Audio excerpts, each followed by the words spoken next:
السلام علیکم۔ کل ایک واقعہ ہوا جو کہ اب سوشل میڈیا کے اوپر اور ٹویٹر کے اوپر ایک ٹرینڈ بنا ہوا ہے، جس میں ایک خاتون جو کہ کسی آرمی آفیسر کی بیگم تھیں، تو انہوں نے جو وہاں ملازمین تھے موٹر وے پہ ان کے ساتھ ذرا سخت قسم کی زبان استعمال کی اور وہ پھر بیریئر توڑ کے چلی گئی۔ میرا مقصد اس واقعے کو ڈسکس کرنا نہیں ہے، اور نہ میرا مقصد یہ ہے کہ اس کی فردر ڈیٹیل کے اندر جانا، اور میں یہ بھی سمجھتا ہوں کہ اگر ایک فرد کا کوئی ایٹیچیوڈ ہے یا بیہیویئر ہے تو اس کی بنیاد پر آپ اس کو جنرلائز نہیں کر سکتے۔ جیسے ابھی کسی جگہ پر کوئی ڈاکٹر ہے تو وہ ٹریفک کا سگنل توڑ دے تو ہم یہ کہنا شروع کر دیں کہ ہیلتھ ڈپارٹمنٹ سارا بہت خراب ہے، یا کوئی وکیل کرنا شروع کر دے تو ہم کہیں جوڈیشری ساری خراب ہے۔ تو میرا مقصد جو ہے وہ اس واقعے کو جسٹ ایک ریفرنس بنا کر اس مزاج کی طرف نشاندہی کرنی ہے جو بنیادی طور پر ہم سب کا بنتا جا رہا ہے۔ یہ صرف ایک واقعہ نہیں ہے، بلکہ یہ ایک سمٹم ہے چھوٹا سا، لیکن جو اس کے پیچھے بیماری ہے وہ یہ ہے کہ ہم میں سے کسی کو بھی تھوڑا سا اختیار ملتا ہے تو وہ اپنے آپ کو اس اختیار کے ساتھ آئیڈینٹیفائی کرنا شروع کر دیتا ہے اور یہ سمجھنا شروع ہوتا ہے کہ وہ قانون سے بالا تر ہے۔ میں جیسا کہ آپ کو پتا ہے ایک ڈاکٹر ہوں، تو میں اپنے کلینک میں بیٹھا ہوتا ہوں، تو ایک غریب آدمی، دیہاتی آدمی، وہ جب آتا ہے تو اس کو ہمارا ریسیپشنسٹ کہتا ہے کہ آپ بیٹھیں، تشریف رکھیں، ڈاکٹر صاحب آپ کو دیکھتے ہیں، تو وہ چپ کر کے بیٹھ جاتا ہے۔ اور اگر فرض کرو اس کو اپنی باری کے انتظار میں 1 گھنٹہ بھی بیٹھنا پڑے تو بالکل آرام سے آ کے بیٹھا رہے گا۔ اس کے مقابلے میں ایک آدمی جو ذرا سا کوئی سرکاری عہدیدار ہے، ذرا سا کوئی سرکاری ہے، ذرا سا پڑھا لکھا ہے، وہ 5 منٹ میں فساد مچانا شروع کر دے گا۔ وہ جو ایک جس کو ہم بظاہر یہ کہتے ہیں کہ ان پڑھ آدمی ہے، کہیں تعلیم یافتہ نہیں ہے، وہ پوری ڈیسنسی کے ساتھ، پورے ایتھکس کے ساتھ اور ایک اخلاقیات کے ساتھ رابطہ کر تھوڑی دیر اٹھ کے وہ پوچھ لے گا ریسیپشن سے، ڈاکٹر صاحب کب تک بیٹھے ہیں، میری باری کب آئے گی۔ لیکن اس کے مقابلے میں جو آدمی ذرا سا، یعنی میں ایکسیپشنز تو ہر جگہ پر ہوتی ہیں، لیکن اکثریت یہ ہوتا ہے کہ وہ انتظار نہیں کر سکتے، وہ لائن میں نہیں لگ سکتے، وہ لائن میں لگنا اپنی توہین سمجھتے ہیں۔ ذرا سا کوئی عہدیدار آ جائے تو آ کے کہے گا جی میں لائن میں کیوں لگوں، میرا کارڈ اندر دیجیے، میں نے فوراً دیکھنا ہے۔ اسی طریقے سے کسی بھی اور دفتر میں آپ جا کے دیکھیے تو وہ آدمی جس کو ذرا سا اختیار ملا ہے وہ اپنے آپ کو معاذ اللہ خدا سمجھنے لگ جاتا ہے۔ وہ یہ سمجھنے لگ جاتا ہے کہ شاید اب یہ سارے کے سارے لوگ میرے نوکر اور میرے ملازم ہیں۔ تو میں صرف آپ سے یہ گزارش کرنا چاہتا ہوں کہ جتنا درخت جو ہے اس پر پھل لگتا ہے اتنی اس کی ڈالیاں جھکنا شروع ہو جاتی ہیں۔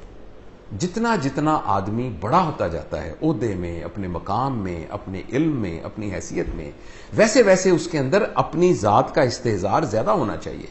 ویسے اس کو سمجھ آنا چاہیے کہ اس کی رسپانسبلٹی کیا ہے، اس کی ذمہ داری کیا ہے، اس نے کیسے رول ماڈل کرنا ہے، کیسے اپنی اخلاقیات کے ذریعے سے لوگوں کی سوچ کو تبدیل کرنا ہے۔ اور یہ کیوں ہو گیا ہے؟ یہ اس لیے ہو گیا ہے کہ ہمارے معاشرے میں یہ چل جاتا ہے۔ ہمارے معاشرے کے اندر انڈسکریمنیٹ لا کی ڈسپنسیشن نہیں ہے، قانون جو ہے وہ بالکل یعنی مساوی طریقے سے سب کے لیے موجود نہیں ہے۔ اس لیے ایک غریب آدمی سرخ رنگ کی بتی کسی وجہ سے توڑ دے تو اس کا وہاں جرمانہ ہو جائے گا، لیکن ایک کالے رنگ کی پجاروں پہ بیٹھا ہوا یا ایک سبز پلیٹ والا آدمی یا سرخ پلیٹ والا آدمی وہاں سے گزرے گا تو کسی کی جرت نہیں ہوگی اس کو، اور اگر کسی نے ہمت کر کے اس کو پکڑ بھی لیا تو اس کے ساتھ جو سلوک ہوگا تو وہ اس کی نسلیں یاد رکھیں گی۔ تو اس لیے جس معاشرے کے اندر اس طرح کا طبقاتی نظام بن جائے، جس معاشرے کے اندر قانون سب کے لیے برابر نہ ہو، اور جس معاشرے کے اندر تھوڑے سے اختیار کے بعد انسان اپنے آپ کو اس کا والی سمجھنا شروع ہو جائے اور یہ سمجھے کہ باقی سارے کے سارے میرے حکم کے ماتحت ہیں، تو یہ بہت خطرناک علامات ہیں۔ ایسے معاشروں کی جڑیں کھوکھلی ہو جاتی ہیں۔ ایسے معاشروں کے اندر جو ایک انسان کی عزت، آبرو، جان کی حفاظت کے لیے افراد کے درمیان میں ایک گلو ہوتی ہے، ان کے درمیان ایک ربط ہوتا ہے، ایک تعلق ہوتا ہے، وہ کمزور ہونا شروع ہو جاتا ہے اور معاشرے ٹوٹ پھوٹ کا شکار ہونا شروع ہو جاتے ہیں۔ تو جو ہمارے قانونی ادارے ہیں، جو ہماری حکومت ہے، وہ خود بخود اس واقعے کو دیکھ لیں گے۔ میرا مقصد اس واقعے کو ذکر کرنا بھی نہیں ہے، میرا مقصد جو ہے وہ اس واقعے کی تفصیلات میں بھی جانے کا نہیں ہے۔ میرا مقصد اس کے ذریعے سے اپنے تمام بہنوں بھائیوں کو اور پیار کرنے والوں کو، دوستوں کو، بچوں کو، بزرگوں کو یہ پیغام دینا ہے کہ دیکھیے میرا نام جاوید اقبال ہے، اگر میں ایک ادارے کا پرنسپل تھا اس وقت تو وہ پرنسپل میں نہیں تھا، میری ذمہ داری تھی پرنسپل ہونا۔ ایک آدمی تھانے دار ہے تو وہ اب تھانے دار، وہ خود تھانے دار نہیں بنا، بلکہ تھانے داری کی ذمہ داری ہے اس کی. جس کے پاس جو بھی عہدہ ہے وہ اس کی ذمہ داری ہے، وہ خود وہ نہیں ہے. جب ہم اپنے آپ کو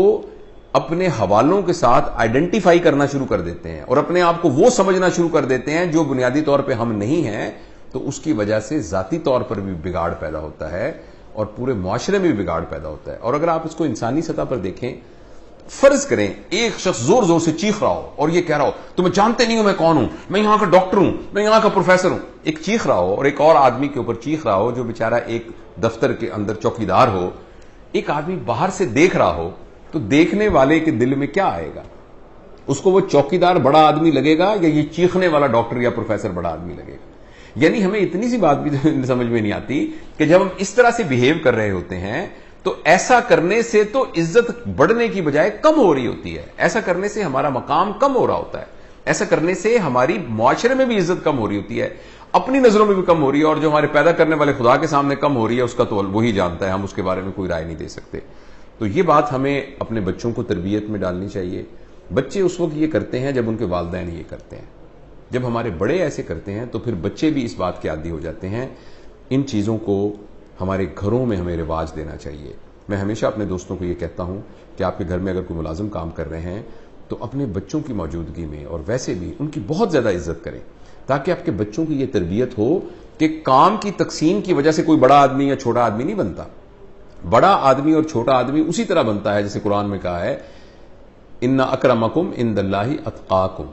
تم میں سے زیادہ بڑا وہ ہے، مفہوم اس کا بتا رہا ہوں، ایگزیکٹ ترجمہ شاید کچھ مسٹیک نہ ہو جائے، کہ تم میں سے زیادہ بڑا وہ ہے جو تقوی میں تم سے بڑا ہے، جو پرہیزگاری میں تم سے بڑا ہے. ان ادر ورڈز جو اعمال میں بہتر ہے، جس کے اندر صفات زیادہ ہے،